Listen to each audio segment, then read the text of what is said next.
Olá, meus caros irmãos e minhas caras irmãs, reunidos em nome do Pai, do Filho e do Espírito Santo.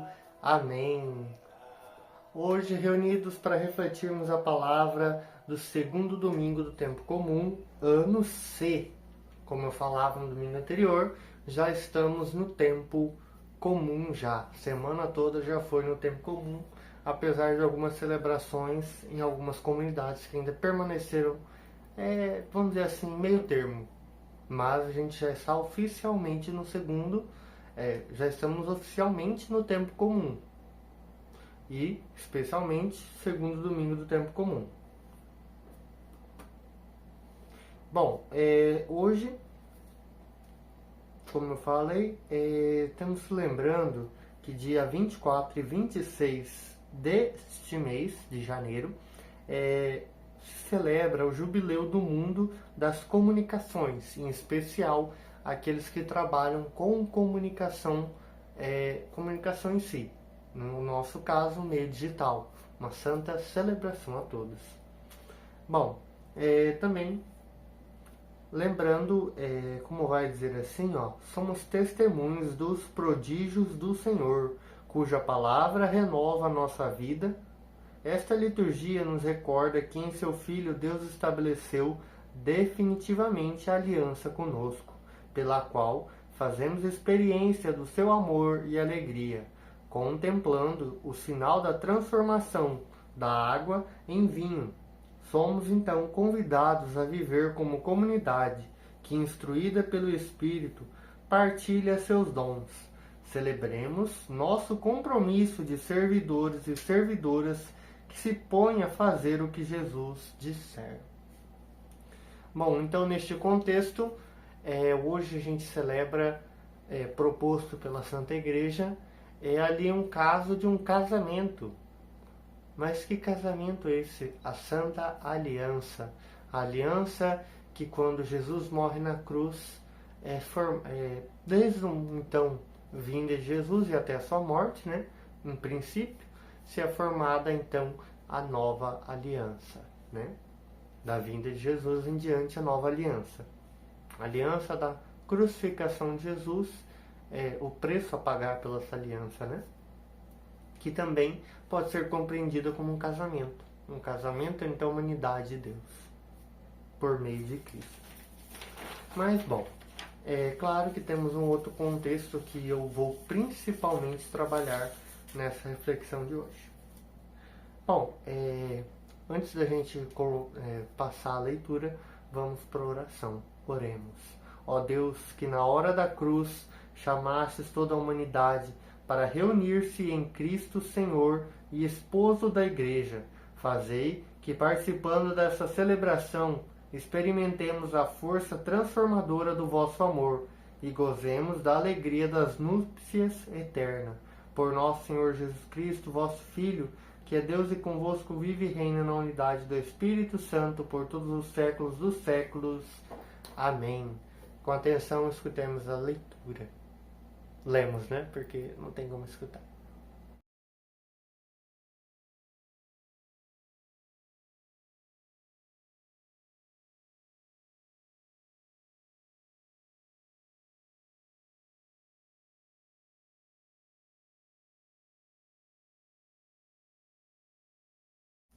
Bom, iniciando então nosso momento de reflexão, atentos para a reflexão, hoje com a primeira leitura no livro do profeta Isaías, capítulo 62, versículos do 1 ao 5, aonde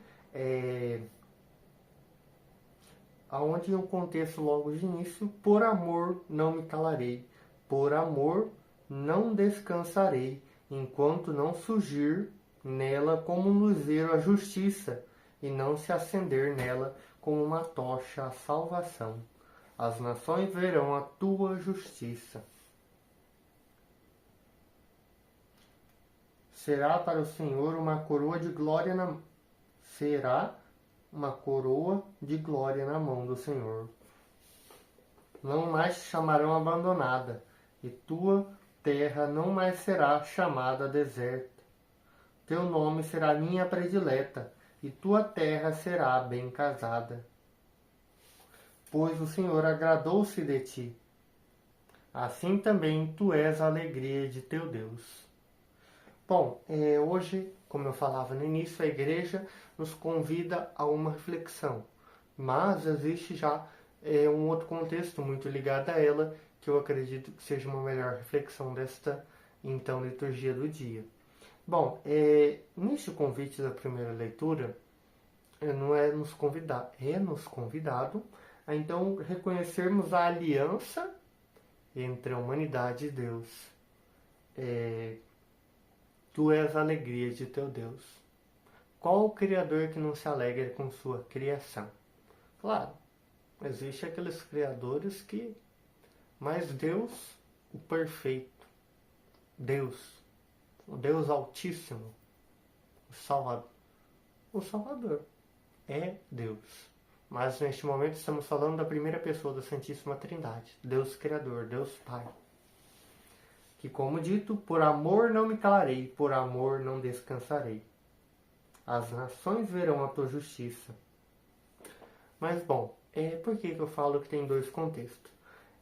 Podemos ser reconhecido que a humanidade não é mais abandonada.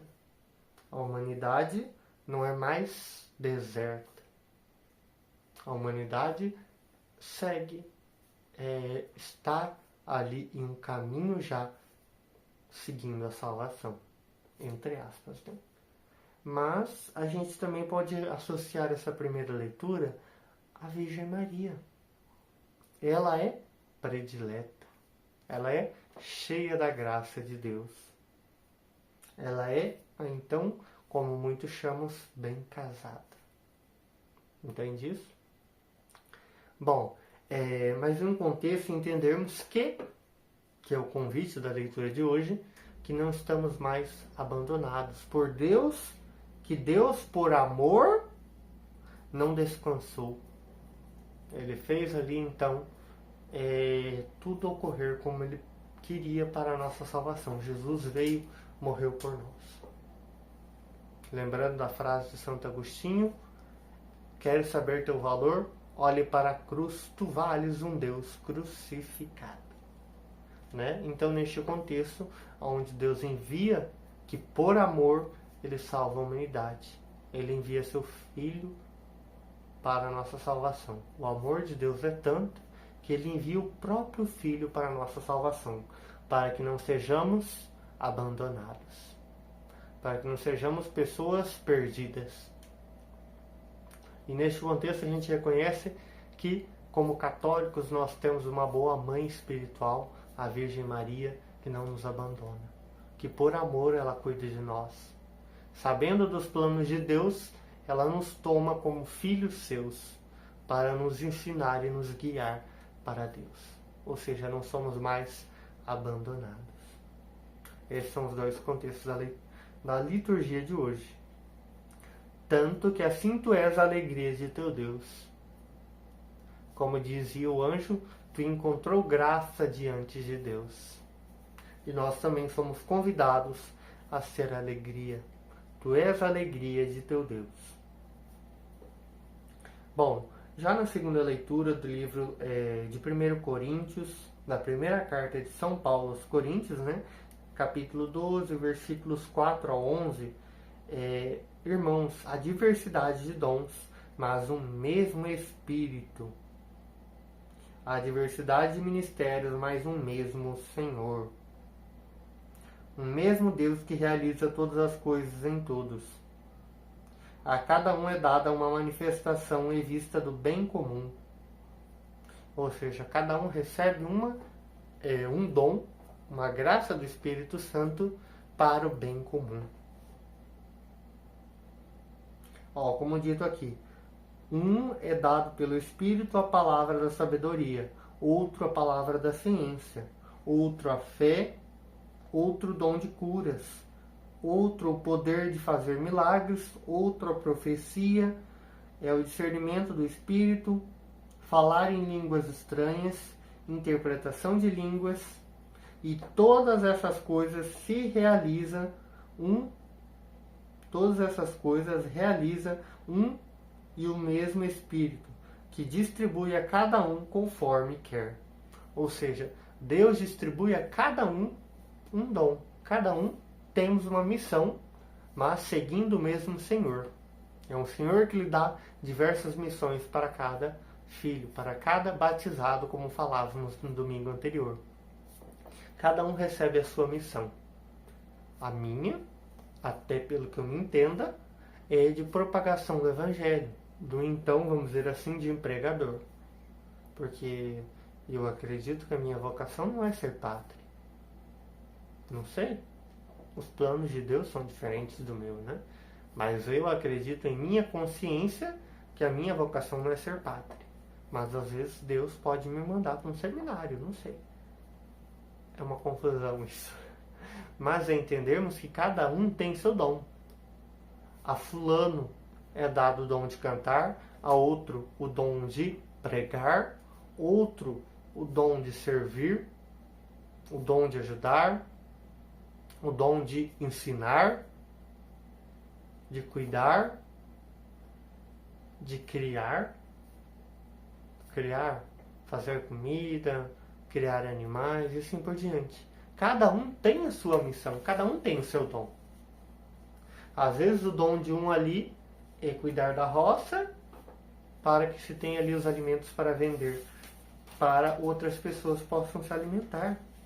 Alguns, às vezes, a missão é se entregar totalmente à igreja para o cuidado das ovelhas, como um pastor cuidar das suas ovelhas. Este é o mandamento de Deus para nós, principalmente para os padres, bispos, freiras, irmãs e irmãos, né?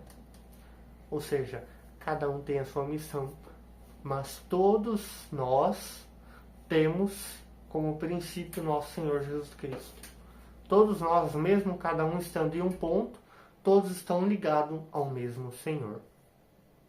Tem diversos dons, mas todos são concedidos pelo Espírito Santo e guiados pelo Espírito Santo. Todos devemos seguir ao Cristo Jesus. Bom, já aqui, então, no Evangelho de segundo São João, capítulo 2, versículos 1 ao 11, temos ali, então, a cena do casamento em Canaã da Galileia, onde estava presente a Virgem Maria, Jesus e os apóstolos, aonde o vinho veio faltar. Então a Virgem Maria fala a Jesus: eles não têm mais vinho.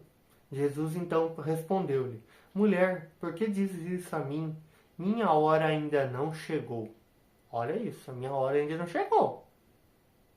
Então o que é dito? A Virgem Maria diz assim, tanto que eu tenho aqui no meu notebook bem escrito assim: fazei o que ele vos disser. Em algumas traduções, fazei tudo o que ele vos disser. Está escrito bem aqui, ó. Calma aí, gente. Está escrito bem assim, ó. Fazei tudo o que ele vos disser. Em algumas traduções, tá? Nessa tradução do folheto está escrito assim, mas em algumas traduções fazei tudo o que ele vos disser.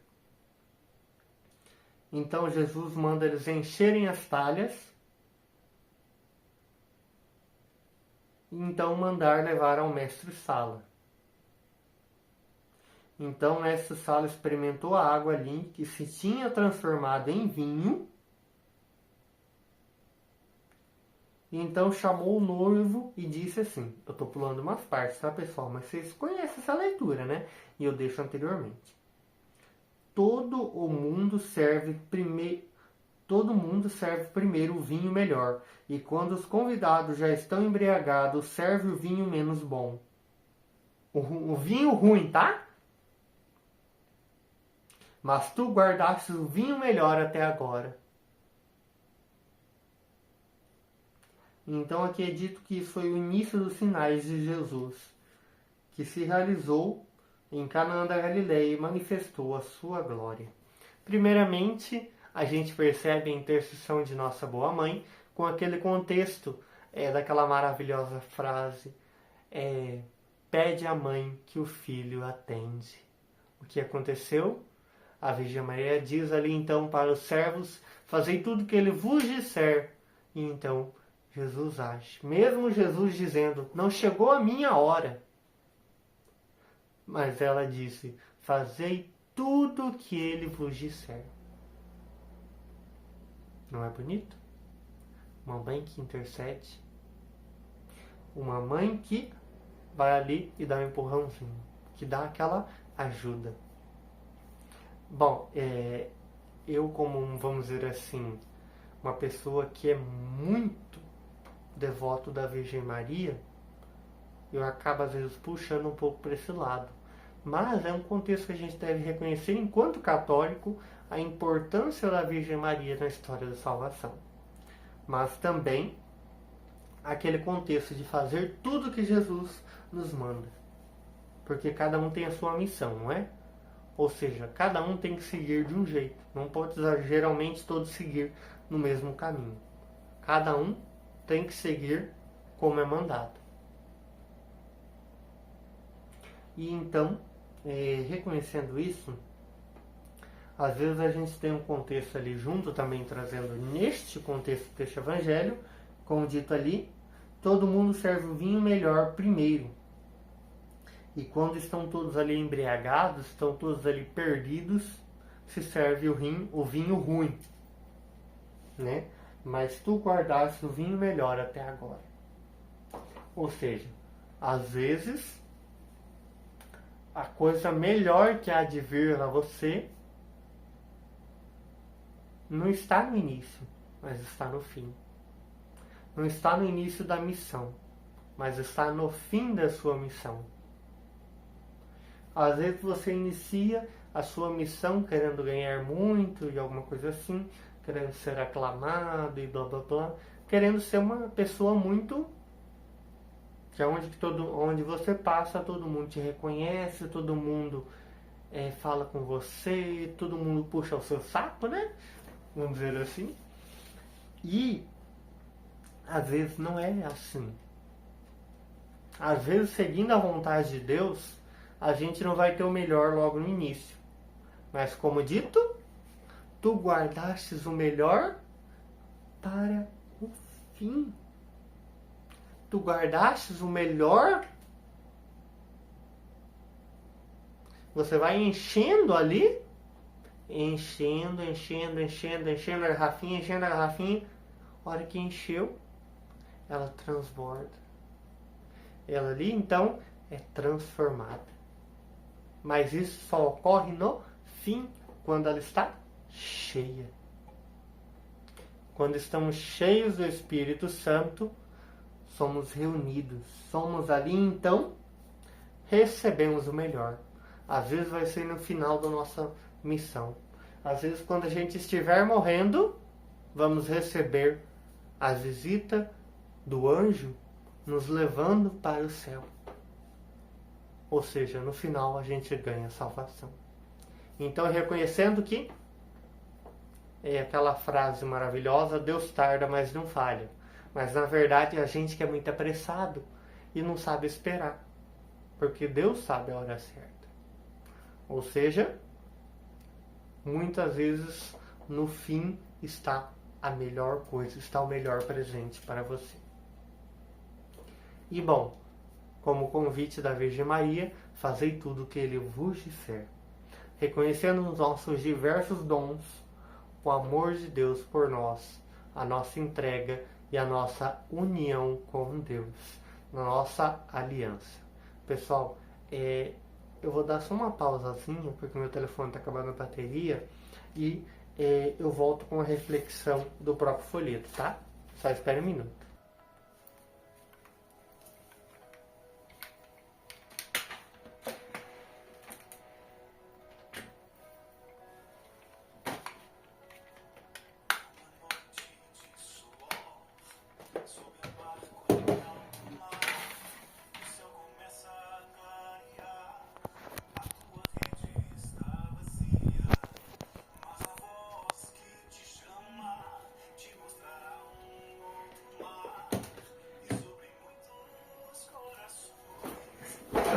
Voltei. Bom, Reflexão. No ano C, na sequência da festa do batismo do Senhor, celebrada no domingo passado, vem o episódio de Canaã. Acolhemos assim a antiga tradição litúrgica, que lê com unidade as três manifestações ou epifanias de Jesus: as dos magos, festa dos reis magos, o batismo e então Canaã da Galileia. A primeira é então milagre de Jesus, seguindo na história. Com efeito, o Evangelho sublima que, por meio do sinal da água transformada em vinho, Jesus manifestou a sua glória e os discípulos acreditaram nele. Na tradição profética, o vinho é simbolizado de todos os dons que Deus, o noivo, dá a Israel, a noiva, na aliança. Em sua revelação, Jesus afirma, portanto, com a dádiva do vinho novo, que a aliança se realiza plenamente nele. Agora, tornam-se realidades as palavras de Isaías na primeira leitura. Assim como o noivo se alegra pela noiva, assim o teu Deus se alegra por ti. A nós, oferecer o vinho novo do reino.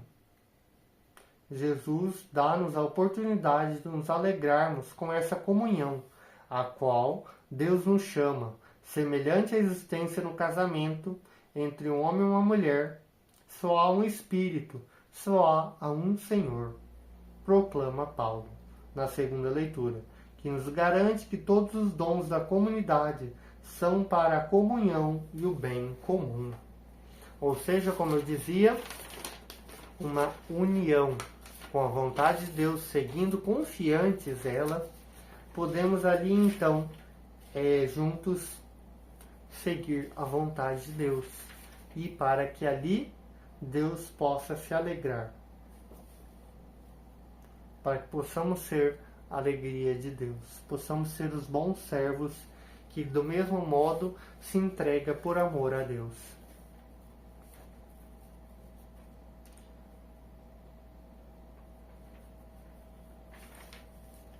Bom, vou falar um negócio do jubileu, tá, pessoal? Tá bem aqui atrás do folheto, eu vou ler para vocês. Jubileu 2025, Peregrinos de Esperança. A ideia do ano jubilar tem profundas raízes na história. A Bíblia registra que a cada 7 semanas de anos sabáticos, isto é, 7 vezes 7 anos, era declarado santo o 50º ano. Segundo Levítico, acho que é Levítico, sabe, aqui a abreviação não estou lembrado. O Evangelho de Lucas, citando a profecia de Isaías, descreve a missão de Jesus. O Espírito do Senhor está sobre mim, e Ele me consagrou para anunciar a boa notícia aos pobres e para proclamar o ano da graça do Senhor. Lucas 4, capítulo 4, versículos 18 seguinte. Na tradição cristã, Bonifácio VIII, em 1300, proclamou o primeiro jubileu. A partir de 1470, o Papa Paulo II estabeleceu que fosse celebrado a cada 25 anos. Ocorreu também jubileus extraordinários. Por exemplo, em 1933, o Papa Pio XI convocou um jubileu para comemorar o aniversário da Redenção. E em 2015, o Papa Francisco proclamou o Jubileu da Misericórdia. As formas de celebrar os jubileus variam ao longo da história. São comuns as peregrinações basílicas previamente estabelecidas, solenizando-se passagens pelas portas santas, e pode-se conceder indulgências aos fiéis que participam destes momentos. A abertura do ano jubilar de 2025 deu-se no Natal, como gesto da abertura solene da porta santa da Basílica de São Pedro. Na carta convocatória de fevereiro de 2022, o Papa Francisco acentuou que devemos manter acesa a chama da esperança que nos foi dada e fazer todo o possível para que cada um recupere a força e a certeza de olhar para o futuro com o espírito aberto, coração confiante e mente clarividente. Ou seja, firmes na esperança que o melhor não está no início, mas está no fim. Em meio às incertezas e dificuldades que o mundo atravessa hoje, o objetivo deste jubileu é recompor um clima de esperança e de confiança. Daí o lema, Peregrinos de Esperança, sem fechar os olhos diante dos dramas da pobreza e da desigualdade que impedem milhões de seres humanos de viver dignamente, comprometidos com o seguimento de Jesus. Somos movidos pelo ano jubilar a ser agentes de consistente esperança a partir da realidade onde estamos. Padre Darcy Luiz Marim. Tá? Neste contexto, Peregrinos da Esperança é aonde peregrinos, pessoas que estão ali andando, buscando um rumo. E esperança, a esperança na vinda do Salvador, no final dos tempos. E quem é a esperança? Eu briguei muito com isso na nossa novena de Natal, onde era bem assim, nossa esperança é, e todo mundo dizia Jesus. Então, nossa esperança é Jesus, ou seja, peregrinos, aqueles que buscam Jesus, que buscam a salvação, a esperança, peregrinos de esperança, tá? Então, meus caros irmãos e irmãs, foi este então o contexto litúrgico dessa então reflexão de hoje. Eu agradeço a sua presença, peço que deixe o like, se inscreve no canal, ativa o sininho e compartilha, tá? E o Senhor esteja conosco, Ele está no meio de nós, abençoa-nos Deus Todo-Poderoso, Pai, Filho e Espírito Santo. Amém. E de em paz que o Senhor nos acompanhe. Demos graças a Deus. Vem, Senhor Jesus, o coração já bate forte. Eu não entendo o que é que leva uma pessoa a deixar a Igreja Católica para ser protestante. Você vai no maior templo protestante. Você pega, por exemplo, o maior templo protestante do Mato Grosso, o grande templo da Assembleia de Deus lá na Avenida do CPA. Todo mundo conhece, sim ou não? Ele é o maior templo protestante. Sabe o que é que tem lá dentro? Parede. Você vai na menor capelinha católica que tem um sacrário. Quem está lá dentro? Jesus ressuscitado vivo. Como que você deixa isso? Como que você abandona a Eucaristia? Como que você tem coragem de deixar o corpo santíssimo de Nosso Senhor? Ah, mas Jesus está presente também na palavra. Jesus está presente na palavra porque Ele toca a sua alma quando você lê a palavra, se você lê direitinho. Mas Jesus, fisicamente, humano, vivo, Ele está presente no sacrário, sim ou não? E isso só a Igreja Católica tem.